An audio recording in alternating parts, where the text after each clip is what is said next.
Yo les refs, j'espère que vous allez bien. On se retrouve aujourd'hui pour une nouvelle vidéo dans laquelle je vais vous donner mon avis et mes pronostics pour les quarts de finale de cet Euro 2024. Les huitièmes se sont achevés hier sur un très beau match entre l'Autriche et la Turquie. On n'a pas vu énormément de beaux matchs dans cet Euro 2024, de vrais matchs de football plaisants, donc ça fait plaisir de finir les huitièmes de finale sur un match comme ça, surtout après les deux purges qu'on s'était tapé la veille entre l'équipe de France contre la Belgique et le Portugal qui a eu besoin de 120 minutes pour se défaire de la Slovénie. Hier, on a eu droit, et j'ai même envie de dire, à deux beaux matchs de football, parce que c'est vrai que le match des Pays-Bas, c'était un match qui était, voilà, c'était pas désagréable à regarder.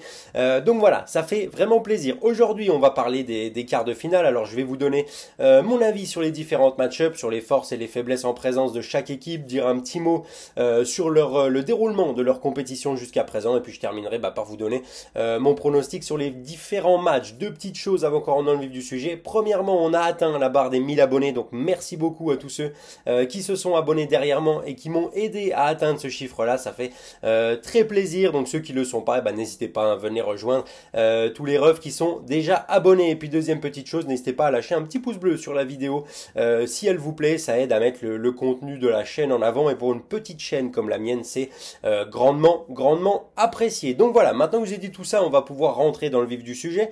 Je vais essayer de pas faire une vidéo trop longue, parce qu'à mon avis, je suis pas le seul à avoir fait une vidéo de ce genre, donc je me doute que vous n'avez pas forcément envie de vous retaper une vidéo d'une demi-heure sur le sujet. On va directement entamer avec le premier quart de finale. Quart de finale entre le pays hôte, l'Allemagne et l'Espagne. L'Espagne qui, pour moi, est l'équipe qui a fait la meilleure impression, hein, tout simplement depuis le début de cette compétition. C'est une équipe qui joue au football, et ça fait plaisir quand on voit le nombre d'équipes. Coucou la France, qui fout le bloc derrière et puis qui essaye de marquer si on peut en contre-attaque de temps en temps. Non, là on a une vraie équipe qui est portée vers l'avant, qui joue au football, qui joue sur ses qualités. Ses qualités étant le fait d'avoir deux ailiers absolument merveilleux, deux jeunes joueurs ultra rapides, qui provoquent, qui sont bons dans le dribble, qui apportent énormément des deux côtés du terrain, d'avoir aussi un régisseur du jeu au milieu en la personne de Rodri. C'est un peu lui, c'est même pas un peu, c'est complètement lui la rampe de lancement de cette équipe d'Espagne, hein. C'est lui qui est à la base, qui est au démarrage de toutes les actions de cette équipe d'Espagne. Donc équipe d'Espagne qui, pour moi, comme je vous l'ai dit, a fait la meilleure impression depuis le début du tournoi, qui va jouer le pays hôte, l'Allemagne. L'Allemagne, je vais pas vous mentir, les refs, je suis un petit peu mitigé. Pourquoi? J'avais trouvé que le début de la compétition était bon. J'avais trouvé que l'entame face à l'Écosse, que le deuxième match contre la Hongrie, ça avait été des matchs un peu, enfin pas un peu, ça avait été des matchs maîtrisés, des matchs réussis. Ça s'est un petit peu effrité lors du troisième match de groupe contre la Suisse. Je les avais trouvés beaucoup moins dans la maîtrise, beaucoup moins dans le. J'ai trouvé qu'ils avaient beaucoup moins dominé leur sujet. Alors, ils sont tombés face à une très belle équipe suisse, il faut le dire. Et j'ai pas non plus forcément été emballé par le huitième de finale face au Danemark. Ils se sont imposés.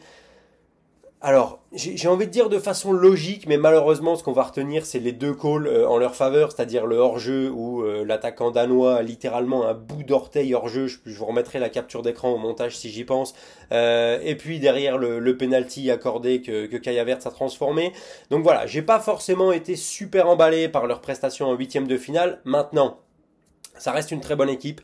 Ça reste une équipe qui, sur le papier, selon moi, est plus complète et surtout plus talentueuse que cette équipe d'Espagne. Je pense que malgré la présence des deux phénomènes que sont Nico Williams et Lamine Yamal sur le côté, je pense que l'escouade offensive allemande est quand même meilleur, tout simplement, en fait. Je sais pas quel mot je cherchais, mais est meilleur. Wirtz, Moussiala, Gundogan, Kai Havertz, Niklas Füllkrug en sortie de banc qui a toujours un impact. Leroy Sané qui commence à retrouver un petit peu de rythme et qui commence à remettre un pied devant l'autre.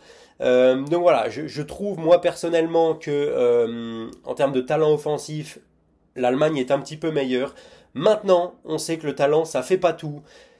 Et dans une compétition comme celle-là, personnellement, je vais assez souvent, voire toujours pencher vers l'équipe qui m'a fait la meilleure impression collective. Et cette équipe, c'est l'Espagne. Et c'est pour ça, moi, que je vois l'Espagne battre l'Allemagne et avancer vers les demi-finales. Alors, si ça se trouve, je vais passer pour un con parce que l'Allemagne va gagner 3-0. C'est un petit peu le jeu des pronostics. Mais moi, personnellement, je trouve que cette équipe d'Espagne, elle a réussi à créer un espèce de truc que personne n'attendait en fait. C'est-à-dire que quand on écoute les journalistes espagnols, quand on lit les articles de la presse espagnole, personne s'attendait à ce que l'Espagne, à ce que cette équipe-là, emmenée par ce sélectionneur-là, Luis de la Fuente, qui est quand même quelqu'un de très pragmatique, qui est pas forcément quelqu'un qui va prôner le tiki-taka des années 2010. Personne ne s'attendait à ce que l'Espagne fasse aussi grosse impression.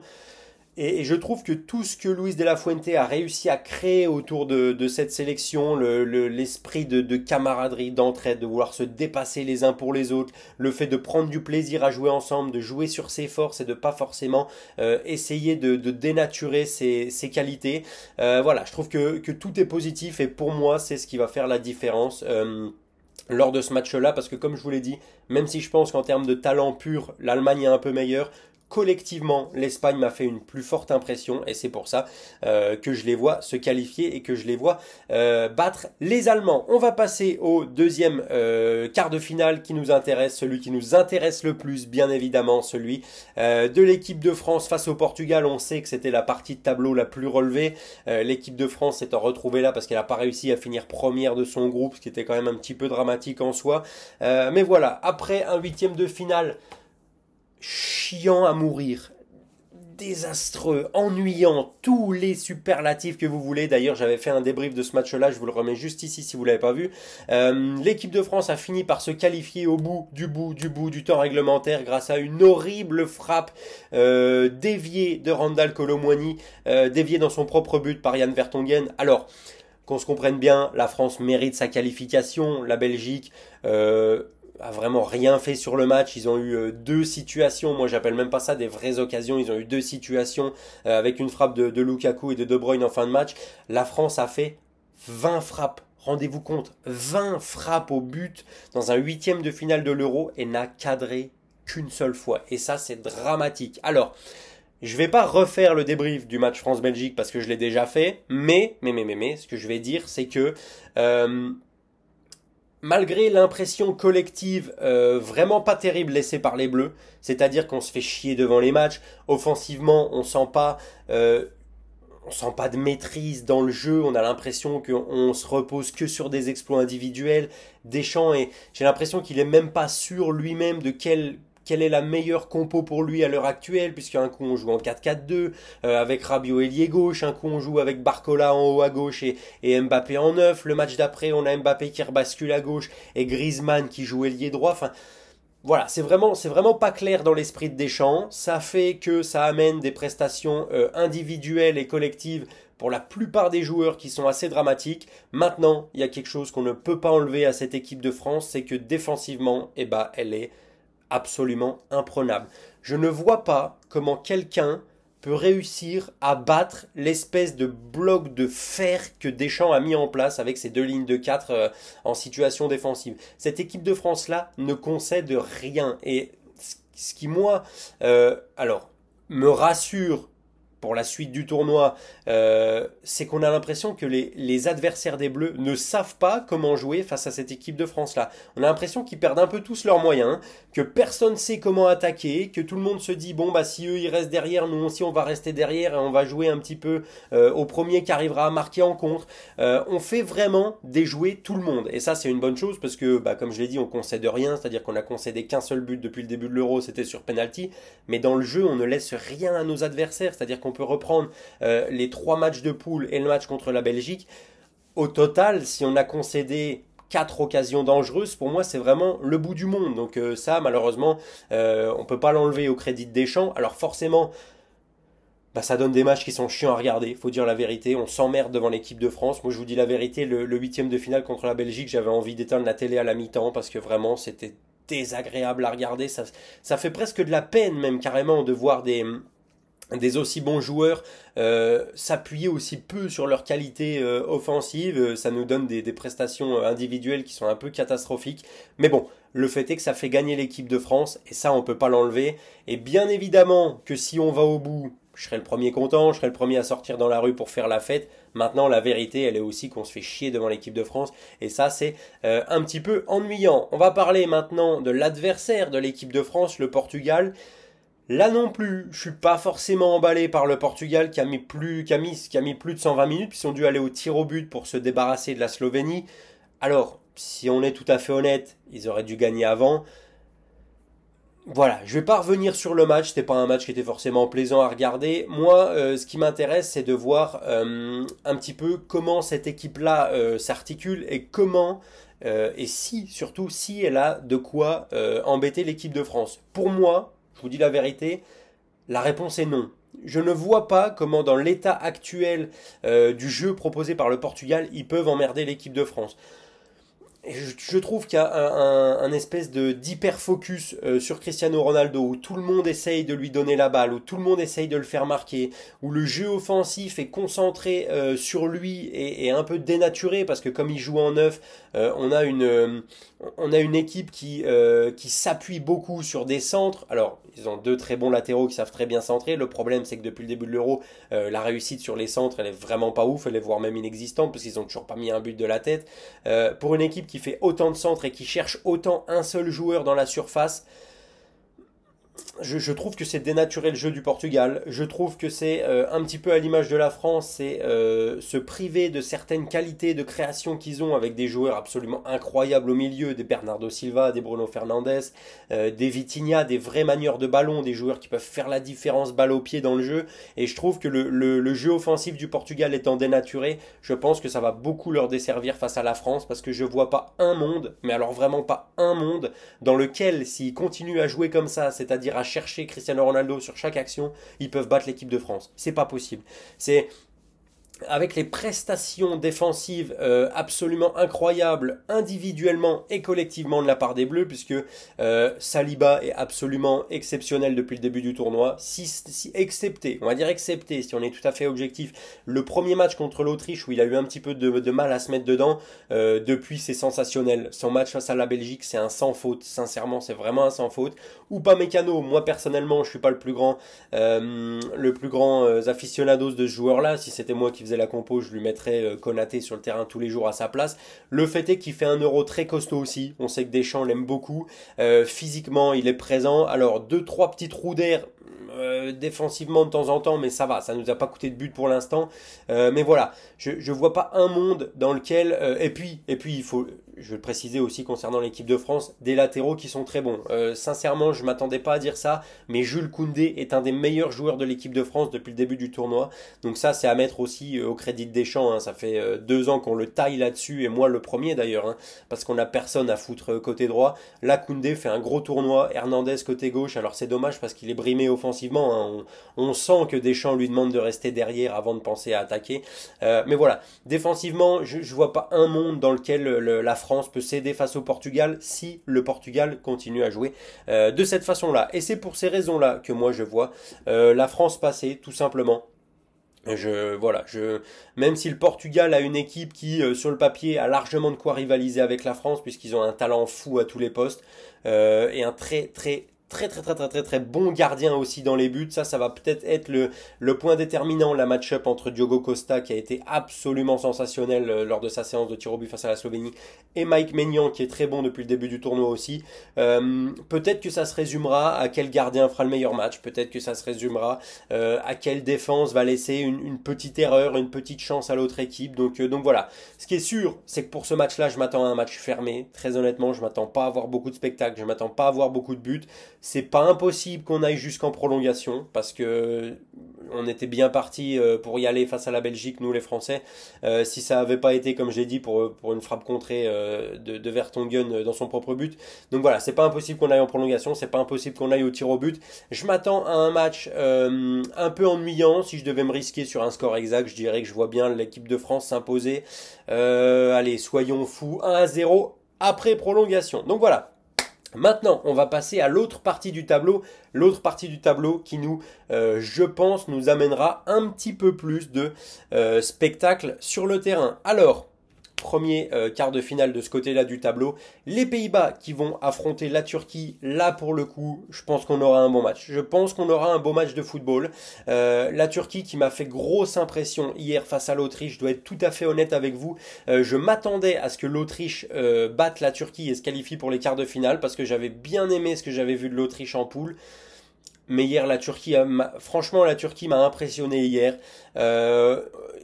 On sent que c'est une équipe qui est vachement bien équilibrée en fait. Je trouve qu'il y a un bel équilibre entre leur base défensive, leur capacité à se projeter vers l'avant, leur capacité à savoir bétonner quand faut bétonner, à savoir jouer et partir vite en contre-attaque quand faut partir vite en contre-attaque. Enfin, vraiment, je suis très emballé. Je suis très emballé par cette équipe turque, je vous mens pas. C'était pas le cas avant le début du tournoi.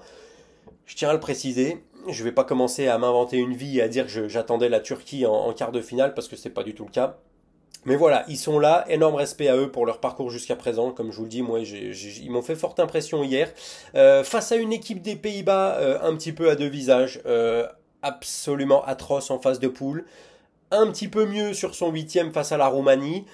C'était que la Roumanie, vous allez me dire. Maintenant, moi, la grosse interrogation que je me pose, c'est est-ce que les Pays-Bas peuvent continuer à jouer de cette façon-là, dans ce système-là, et surtout avec ces hommes-là, dans des matchs aussi importants? Parce que moi, je suis désolé, Memphis Depay titulaire en neuf, c'est plus possible, c'est plus possible. Le bonhomme, pour moi, le mec ne t'apporte rien. C'est-à-dire que dans le jeu, il aimante tous les ballons, mais il en fait pas grand-chose de bien. Il veut prendre tous les coups de pied arrêtés, un peu à l'image d'un CR7 avec le Portugal, mais il en bonifie aucun. Défensivement, il t'apporte rien non plus parce qu'il c'est vraiment pas le plus gros des travailleurs. Pour moi, je pense que les Pays-Bas seraient bien meilleurs en faisant jouer Wout Weghorst en neuf parce que c'est un joueur qui peut t'apporter de la tête, c'est un joueur qui est bon dans les déviations, dans le jeu dans le jeu de haut but, un peu à l'image de ce qu'un Giroud pouvait faire pour l'équipe de France. Donc voilà. J'ai du mal à voir les Pays-Bas faire un résultat s'ils continuent à jouer dans cette configuration-là. Très honnêtement, je vais prendre un risque parce que, bien évidemment, les Pays-Bas sont favoris pour cette rencontre-là. Hein. Sur le papier, en termes de qualité, il n'y a pas photo entre les deux équipes.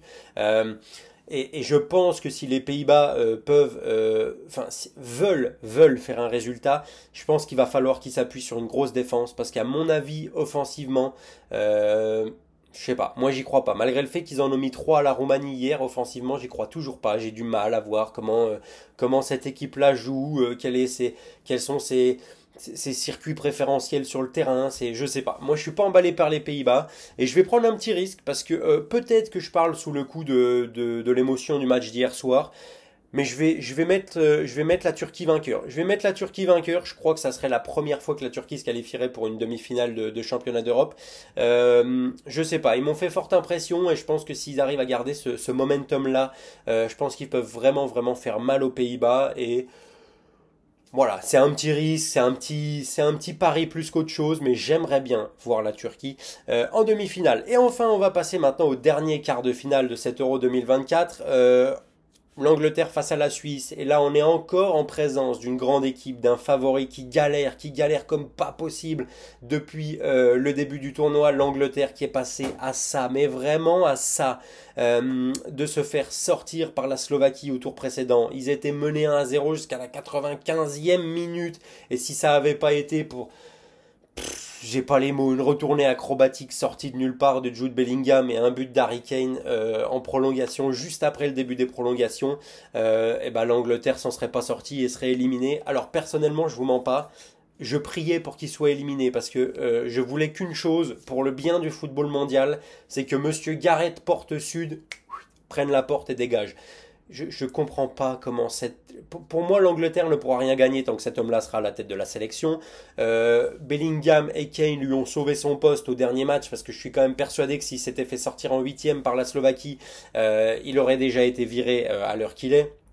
Donc voilà, pour moi, c'est le plus gros frein à l'équipe anglaise à l'heure actuelle, c'est son sélectionneur qui est incapable, mais je dis bien incapable de s'adapter tactiquement en cours de match. Il a son idée, il a ses hommes et il n'en bouge pas. Et franchement, le match a tourné contre la Slovaquie quand il a fait rentrer Ivan Toney à la 88e minute de jeu. Avant ça, il y avait Rien. Il reste sur son idée de départ. Il change un joueur de temps en temps par-ci par-là. Il garde les 4 même devant alors qu'on voit bien que c'est pas complémentaire, que Foden sur le côté ça va pas, que Bellingham en 10, derrière Kane qui redescend tout le temps chercher les ballons, ça va pas non plus. Saka qui est critiqué mais à tort et à travers de façon honteuse en Angleterre parce que pour moi c'est quand même encore celui qui provoque le plus sur le côté et qui amène le danger. Enfin voilà, il y a beaucoup de choses qui vont pas dans cette équipe anglaise. Et très honnêtement, même si je pense que mentalement ça leur a fait beaucoup de bien de faire ce comeback là face à la Slovaquie et que on pourrait se dire que voilà, ils ont débloqué un petit peu leur machine, ils se sont remis en avant. Moi j'y crois pas. Moi j'y crois pas, je pense que c'était passager. Je pense que face à une équipe comme la Suisse qui m'a fait très grosse impression, qui a balayé l'Italie mais sans débat, je pense que ça va être trop compliqué. Je pense que la Suisse, emmenée par des cadres qui performent à un très bon niveau, surtout au milieu de terrain, je pense à Granit Xhaka, je pense à Remo Freuler, une attaque avec de la fraîcheur sur les côtés, avec Vargas, avec Mbolo devant, même si Mbolo, voilà, c'est pas encore devant le but, l'assurance tout risque. Défensivement, je les ai trouvés bons aussi, les Suisses, sincèrement. J'ai pas trouvé qu'ils avaient concédé énormément de choses sur ce tournoi-là. On a vu que lors du dernier match de poule, ils avaient vachement fait chier l'Allemagne et il s'en était pas fallu à grand-chose pour qu'ils gagnent ce match-là. Donc voilà, moi je vois une équipe de Suisse qui arrive pleinement en confiance. Je vois une équipe suisse emmenée par un sélectionneur qui a envie de jouer au football, emmenée par des cadres qui ont envie de se dépasser et d'emmener les jeunes avec eux. Et pour moi, ça fera la différence. Je crois pas à ce fameux réveil de l'Angleterre, ce fameux ça y est, on a fait notre comeback, on a fait notre remontada, donc là on est parti, notre tournoi est lancé. Non, pour moi, en fait, la raison pour laquelle j'y crois pas, c'est que je ne pense pas que Gareth Southgate soit capable de changer premièrement de système de jeu et deuxièmement de changer les joueurs qu'il met dans son système de jeu. C'est-à-dire que pour moi, là, il va repartir sur son 4-2-3-1, il va continuer à faire jouer Foden à gauche, Saka à droite, Bellingham en 10 et Kane devant, il va rien changer et on va retrouver l'Angleterre qui va retomber dans ses travers parce qu'elle n'arrive pas à créer, elle n'arrive pas à se créer de situations dangereuses offensivement. Défensivement, Marc Guéhi, qui avait été le meilleur défenseur anglais jusque maintenant, est suspendu. Qui pour le remplacer? Est-ce qu'on va faire rentrer Ezri Konsa? Est-ce qu'on va faire rentrer quelqu'un d'autre? Je sais pas. Donc voilà, comme je pense que Southgate sera incapable de s'adapter et de comment dire, de passer, de sauter les obstacles pardon, qu'il va rencontrer dans le match face à la Suisse, je vais mettre qualification de la Suisse. Donc voilà, c'est pareil, c'est peut-être un peu un risque parce que sur le papier, il n'y a pas photo entre les deux équipes, hein, qu'on se comprenne bien. L'Angleterre a une équipe bien plus talentueuse. Mais voilà, collectivement, la Suisse m'a fait une bien plus grosse impression et je pense que ça va faire la différence dans ce quart de finale face à l'Angleterre. Donc voilà les refs. N'hésitez pas, vous, à me donner vos avis en commentaire. Alors on va faire un petit récap rapide des résultats que je vois. Espagne-Allemagne, je pense que l'Espagne va se qualifier. Portugal-France, pour moi la France va se qualifier. Ça risque d'être un match chiant mais il n'y aura pas trop de difficultés.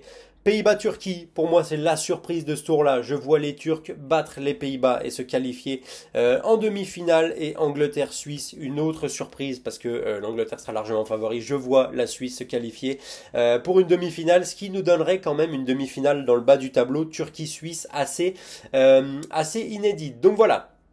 C'était tout pour moi les refs, n'hésitez pas à me dire en commentaire vos avis et vos pronostics à vous pour ces quarts de finale de l'Euro. N'hésitez pas à vous abonner à la chaîne et à rejoindre les 1000 premiers qui le sont déjà. Et n'hésitez pas bien sûr à mettre un petit pouce bleu si les vidéos vous plaisent. Et en attendant qu'on se retrouve pour une prochaine vidéo, probablement le débrief du match entre le Portugal et la France, je vous dis prenez soin de vous et à la prochaine.